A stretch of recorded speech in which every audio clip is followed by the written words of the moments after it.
Welcome to CRB9 news. Kakinada జిల్లా ప్రత్తిపాడు నియోజకవర్గం ప్రత్తిపాడులో BC బాలికల వసతిగృహం నందు న్యాయవగాహన సదస్సు నిర్వహించారు.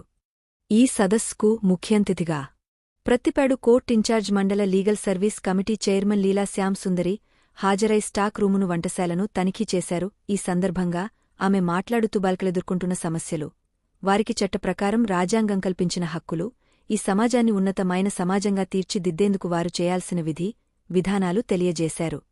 అడ్వకేట్ అవసరాల దేవి మాట్లాడుతూ 18 సంవత్సరాలలోపు పిల్లలపై లైంగిక దాడులకు పాల్పడుతున్న వారిపై పోక్సో చట్ట కింద రక్షణ కల్పించడం ముఖ్య ఉద్దేశమన్నారు. గుడ్ టచ్ బ్యాడ్ టచ్ అనేదానిపై వివరణ ఇచ్చారు. పోక్స్ చట్టం బాలురకు వర్తిస్తుందని తెలియజేశారు. ఈ కార్యక్రమంలో ఐలాజ్ రాష్ట్ర ప్రధాన కార్యదర్శి బుగత శివనారాయణ, ప్రత్తిపాడు బార్ అసోసియేషన్ అధ్యక్షులు Rajala Chittibabu, secretary Madhubabu, panel advocate, Pratipadu bar association న్యాయవాదులు para, legal volunteers, hostel warden మరియు తదితరులు పాల్గొన్నారు. శిక్షల గురించి కనుక అందరికీ అవగాహన కల్పిస్తే వాళ్ళు భయపడి ఇటువంటి నేరానికి పాల్పడరు. అదే కాకుండా ఇలా విక్టిమ్స్ ఎవరైతే ఉన్నారో వాళ్ళకు కూడా ఈ చట్టంలో ఉండే ప్రావిజన్స్ని చెప్పి వాళ్ళకి ధైర్యాన్ని ఇచ్చి వాళ్ళకి ఇన్స్టిట్యూషన్ ఉంది వాళ్ళని ప్రొటెక్ట్ చేయడానికి ఈ చట్టం వచ్చిందని చెప్పి వాళ్ళకి అవగాహన కల్పించడానికి ఈ సదస్సులు ఇలా మీటింగ్స్ అవి కండక్ట్ చేయడం జరుగుతుంది. సో ఇది మనం ఇంకా ఈ రోజుల్లో పేపర్లో చూస్తూనే ఉన్నాం. పిల్లల మీద దాడులు ఎవరు చేస్తున్నారంటే వాళ్ళ ఇంట్లో వాళ్ళే, వాళ్ళ నమ్మకస్తులైన వాళ్ళ దగ్గర చుట్టాలు కానీ, లేకపోతే వాళ్ళు వెళ్ళే స్కూల్కి వెళ్ళి స్కూల్ కానీ హాస్టల్లో కానీ ఉంటే ఆ హాస్టల్ సిబ్బంది లేకపోతే స్కూల్ సిబ్బంది ఎవరైనా కావచ్చు, వాళ్ళని ఎవరైతే పిల్లల్ని ఇబ్బంది పెట్టే వాళ్ళు ఉన్నారో అటువంటి వాళ్ళు ఎవరైతే పిల్లల నమ్మకాన్ని యూజ్ చేసుకొని వాళ్ళ మీద నేరాలకు పాల్పడుతున్నారో వాళ్ళకి ఇంకా కఠినమైన శిక్షలు ఈ చట్టంలో చెప్పబడింది. సో కాబట్టి ఇన్ఫర్మేషన్ చెప్పడం అనేది ఇంపార్టెంట్ అని చెప్పాను కదా మీకు. ఇలా జరిగినప్పుడు కొన్ని రోజుల క్రితం, కొన్ని సంవత్సరాల క్రితం నేను చదివిన ఒక న్యూస్ పేపర్లో న్యూస్ చెప్తున్నాను మీకు. ఒక అమ్మాయి వాళ్ళ పేరెంట్స్తో కలిసి, అదే వాళ్ళు ఒక ఫ్లాట్లో ఉంటున్నారు, అపార్ట్మెంట్లో. అదే ఫ్లాట్లో ఉంటున్న ఇంకొక వారికి ఎవరి మీద అయితే లైంగిక నేరాలు జరుగుతున్నాయో వారికి రక్షణ కల్పించడం ఈ చట్టం యొక్క ముఖ్య ఉద్దేశం.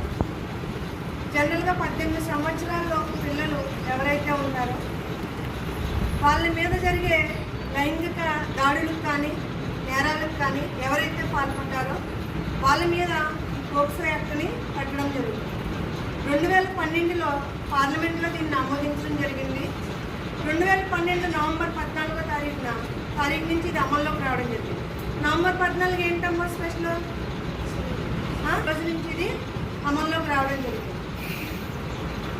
18 సంవత్సరాలలోపు పిల్లలు ఎవరైతే ఉన్నారో వాళ్ళ మీద లైంగిక దాడులు అంటే ఏ విధంగా ఉంటాయి? ఎక్కడి నుంచో వచ్చేవి చెయ్యరు. మీ మీద మీ చుట్టుపక్కల వాళ్ళు లేదా మీకు రిలేషన్ ఎవరైతే ఉన్నారో వాళ్ళు లేదా మీ స్కూల్లో పనిచేసే కొంతమంది టీచర్స్ మీ మీద ఈ విధమైన చర్యలకి పాల్పడతారు. అసలు ఏంటిది?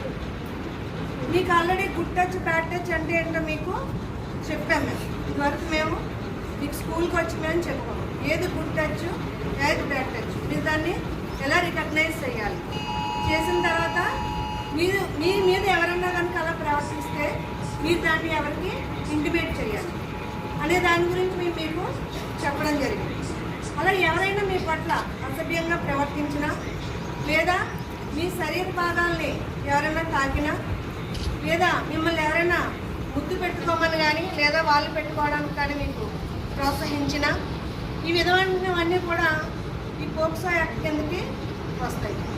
మీరు ఇలాంటివి ఎప్పుడైనా కనుక మీరు ఎదుర్కొంటే ముందు మీరు ధైర్యంగా ఉండాలి. ఎందుకంటే మీరు చెప్తేనే మీ పేరెంట్స్కి కానీ మీ టీచర్స్కి కానీ లేదా ఇలా మేము క్యాంపులు కండక్ట్ చేసినప్పుడు మాకు కానీ తెలుస్తుంది. మీరు ఎవరికి చెప్పకుండా ఉన్నారనుకో దానివల్ల ఎవరు నష్టపోతారు?